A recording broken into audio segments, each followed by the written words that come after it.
가지고 나와서 이 놀라운 은혜를 체험할 수 있는, 생명 영생을 체험할 수 있는 이것을 셀러브레이트하는 차원에서 우리가 할례를 받자 하는 것은 좋다는 거예요. 그러나 할례를 받아야 구원이 있는 것이다. 이것은 무리라고 하는 거죠. 그래서 제가 어떤 방향으로 가는지 짐작이 가시죠. 오늘 우리가 가지고 있는 이 두 가지의 성례, 하나는 세례, 또 하나는 성찬이라고 그랬습니다. 세례와 성찬도 우리가 같이 이 개신교의 개혁신앙의 핵심 교리 중에 하나가 바로 성례론입니다. 이 성례론을 예배자로서, 장로교인들로서 우리가 분명히 이해를 할 필요가 있습니다. 전통적으로는 어떻게 돼 있었고, 오늘은 어땠고, 가톨릭 교회에서는 어땠었고, 개혁 후에도 교단별로 누구는 어떻게 믿었고 누구는 어떻게 믿었고, 이것을 분명히 알고 깨달아야 성례를 우리가 베풀고 참여할 때마다 그만큼 은혜가 풍성한 것이고, 이게 어떤 의미인가 분명히 알 수 있게 된다고 하는 겁니다. 잘 믿는 그리스도인들도 너무 예식주의로, 표적주의로 믿음 생활이 변질되기가 쉽습니다. 제가 아까 말씀드린 대로 교단별로 그럴 수도 있어요. 가톨릭 교회만이 아니고 이 개신교의 교단들 가운데에도 그런 율법주의적인 차원으로 많이 흘러간 경우가 있습니다. 오해하면은 안 됩니다. 바울은 이 할례 자체를 반대하는 것 아닙니다. 제가 이렇게 설교를 하게 되면 많은 사람들이 그러면 난 평생 그냥 세례 안 받고 성찬 한 번도 참여하지 않고 살아도 되는 거죠.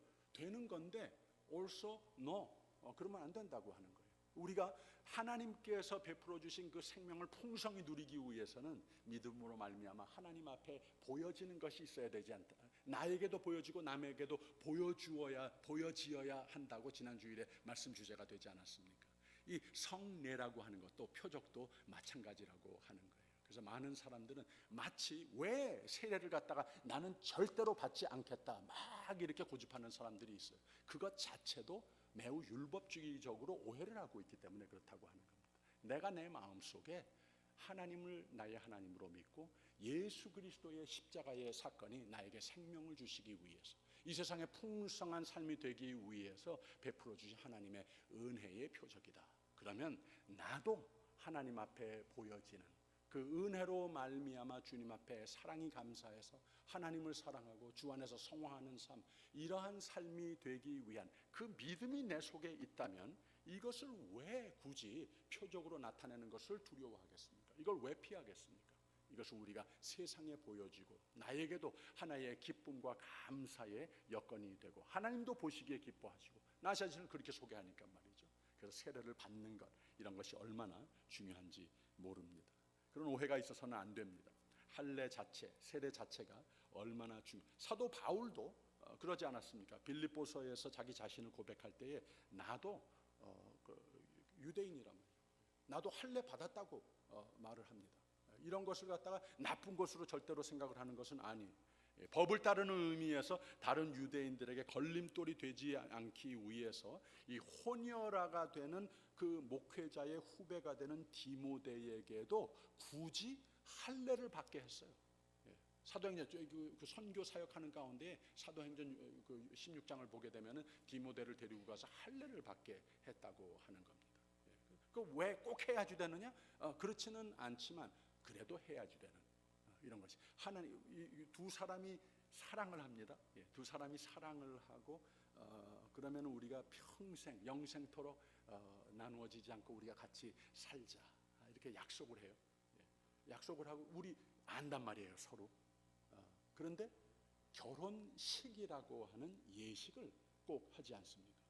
결혼식을 했다고 해서 없었던 사랑이 그 둘 사이에 생기는 것 아니지 않습니까? 이미 우리에게 있는 그 관계를 의미하고 있는 사랑이 있는데 이것이 겉으로 보여지기 위해서 나도 너에게 보여주고 당신도 나에게 보여주고 이것이 하나님께 모든 사람들에게 보여지기 위해서 예식을 하지 않습니까? 바로 이 세례라고 하는 것, 성찬식이라고 하는 것, 그런 차원에서 이해를 하면 도움이 됩니다. 26절과 27절에 있는 말씀 한번 같이 읽어보세요. 26절, 27절, 로마서 2장으로 다시 가서 26절, 27절 시작. 그런즉 무할례자가 율법의 제도를 지키면 그 무할례를 할례와 같이 여길 것이 아니냐. 또한 본래 무할례자가 율법을 온전히 지키면 의문과 할례를 가지고 율법을 범하는 너를 판단치 아니하겠느냐. 계속해서 할례를 안 받은 자의 법대로의 삶을 예를 들면서 할례는 하나님과 나와 사이에 그 관계를 만들어주는 그러한 예식이 되지 않는 것이다.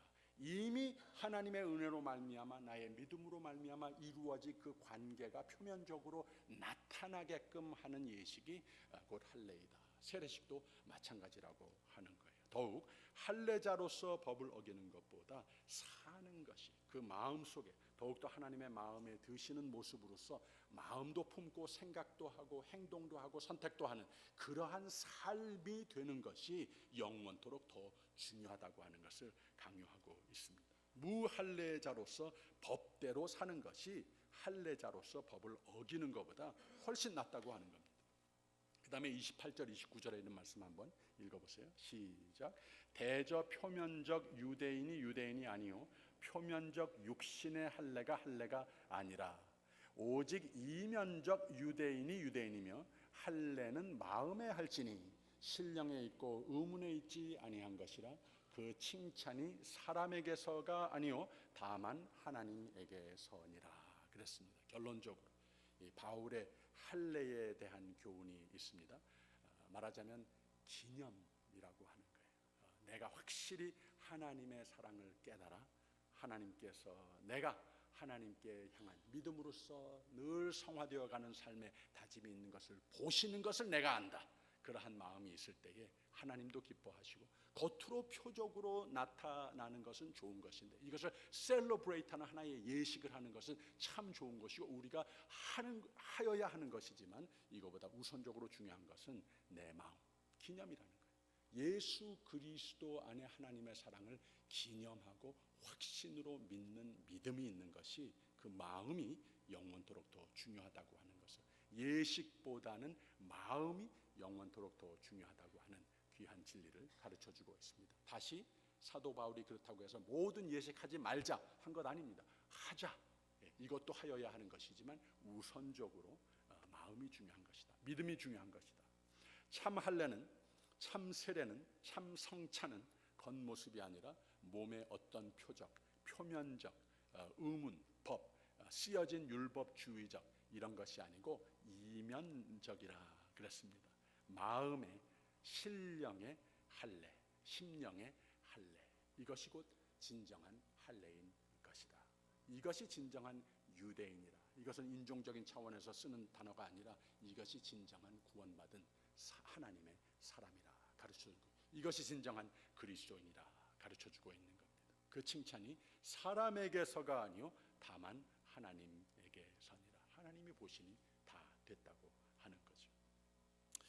이 그리스도 이후 할례에 대해서 유대인의 틀린 교리를 사도 바울은 바로 잡으려고 하는데 더 답답한 것은 아직도 그리스도인들도 세례를 또 많은 이 성찬을 비롯한 예식을 마치 유대인이 할례를 잘못 이해했듯 하고 있는 것을 우리가 알고 있습니다.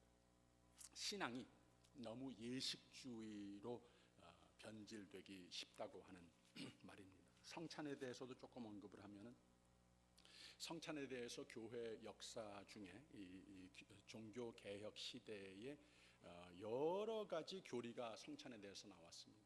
물론 아까 말씀드린 대로 이 세례와 똑같이 너무 문자 그대로 예식이라고 하기보다는 그것 자체가 이 기념이라고 하는 의미를 가지고 있는 것보다는 너무나도 육적으로 그대로 있다고 하는 이렇게 강요하는 경향이 있는 것이 바로 가톨릭의 이 견해였었어요. 이 성찬에 대해서 이 화채설이라고 하는 말 들어보셨습니까? 화채설, 이 변화하는 그 채, 이 물체 설. 그래서 이 그 성찬식 할 때에 가톨릭들은 어떻게 믿었는가 하면은 예수님께서 이것이 내 몸이고 이것이 내 피라. 이것을 너희가 취할 때마다 뭘 하라고 그랬죠? 나를 기념하라 그랬죠. 기억하라고 그랬죠. 예. 기억하라고 하는 말은 맞지만 예수님께서 분명히 그러지 않았느냐. 바로 이 성찬식을 제정하실 때에 이것이 내 몸이라 그랬어요. 떡을 내밀면서 내 몸이고 이 잔을 내밀면서 이게 내 피라고 그랬어요. 예수님이 그렇게 했으니까 우리가 성찬식 할 때에는 킹사와이안 빵을 사다가 하더라도 성찬식을 기도하고 시작했을 때 그게 예수님의 몸으로 변했다는 거예요. 그래서 예수님의 몸을 우리가 취하고 이게 그 그레이프 주스가 아니고 예수님의 피로 변했다는 거예요. 그 예식 중에.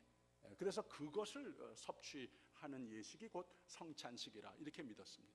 그런데 종교 개혁이 일어나면서 여러 신학자들이 나왔어요. 그 중에 zwingli라고 하는 신학자는 뭐라고 그랬는가 하면은 그런 게 세상에 어디 있느냐.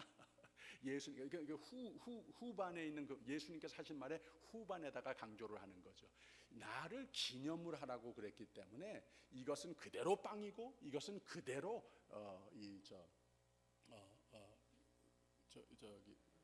예? 포도주스 아니냐? 이게 어떻게 변해다? 이게 말이 되는 말이냐? 예수님께서 기념할 하나님의 사랑 기념하면 되는 것 아니냐? 그랬어요. 그렇게 말을 하니까 마틴 루터는 그 얘기를 들으면서 조금 설득력이 있는 것 같다가도 그래도 성례인데 예수님의 그 십자가에서 찢기신 몸과 흘리신 피 다른 것도 아니고 나에게 영생을 허락하여 주신 예수님께서 제정하신 라스트 서퍼에 제정하시는 성례 예식인데 그렇게 이거 아무것도 아니라고 이렇게 생각을 하면 안 되지 않느냐. 그래서 사실 zwingli를 따라서 그대로 그냥 기념설만 믿고 이것은 전혀 여기에 무슨 아주 요술적인 무슨 일이 생기는 것은 이런 건 전혀 있을 수 없는 그런 게 어딨냐 이렇게 믿는 교단들이 오늘도 있어요. 그래서 거의 그 교단들은 성찬식 거의 안 합니다. 별로 의미가 없다고 생각해요. 내 마음에 있는 것이 그냥 중요한 거죠. 이러고 말아요. 그러나 마틴 루터는 그 예식 속에서 우리가 더욱더 하나님의 예수 안에서 그 십자가의 사건, 그 사랑을 깊이 뜨겁게 체험을 하여야 되지 않겠느냐. 그러기 위해서는 이렇게 하면 어떻겠느냐.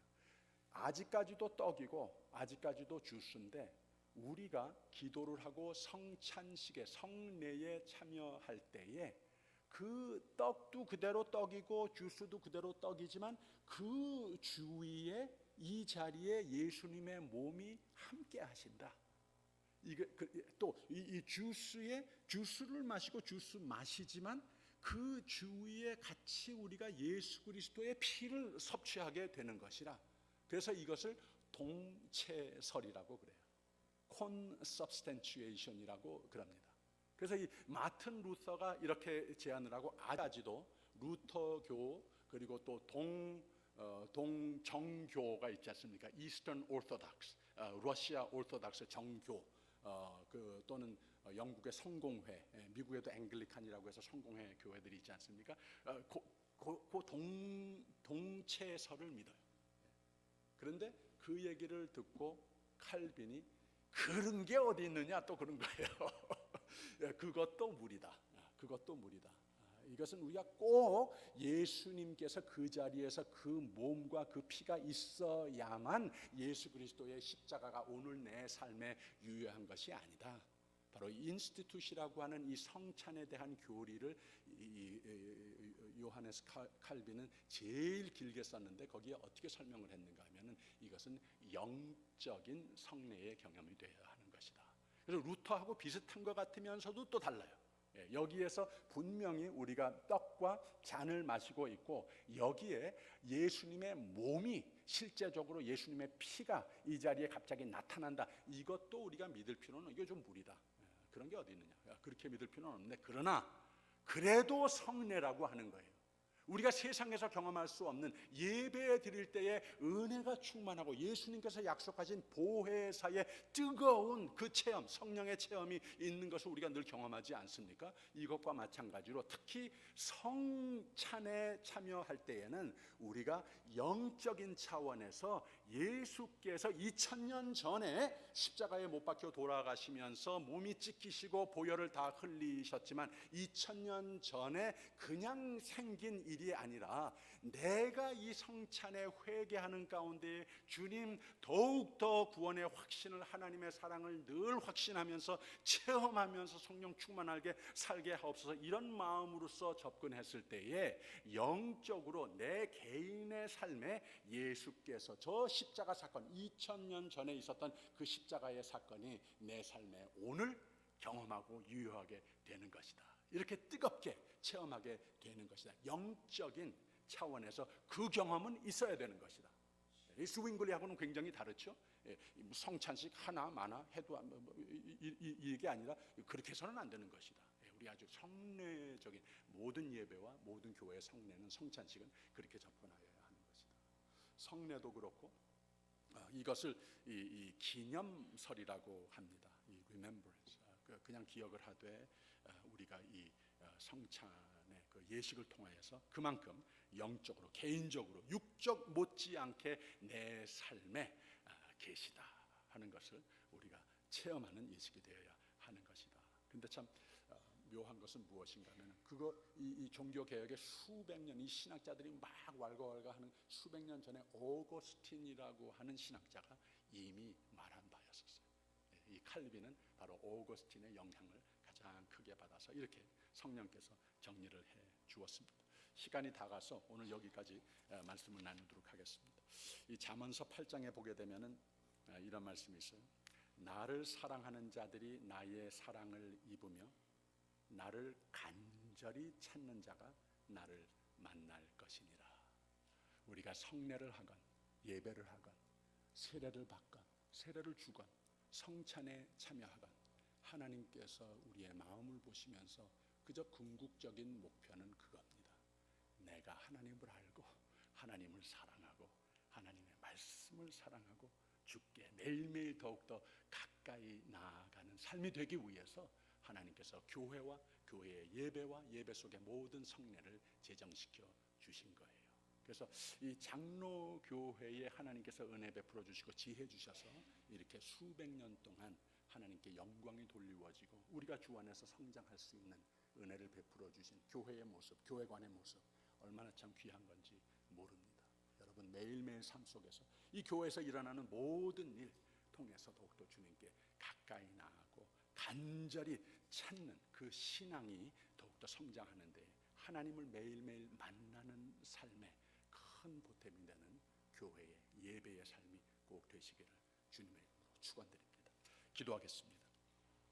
사랑의 하나님 아버지, 감사합니다. 우리의 신앙생활 또 일상생활에서도 더욱더 하나님께서 우리에게 향하신 사랑을 깊이 깨닫게 하여 주시고 하나님께서 여러 가지 인간의 지혜는 부족하지만 성령께서 우리와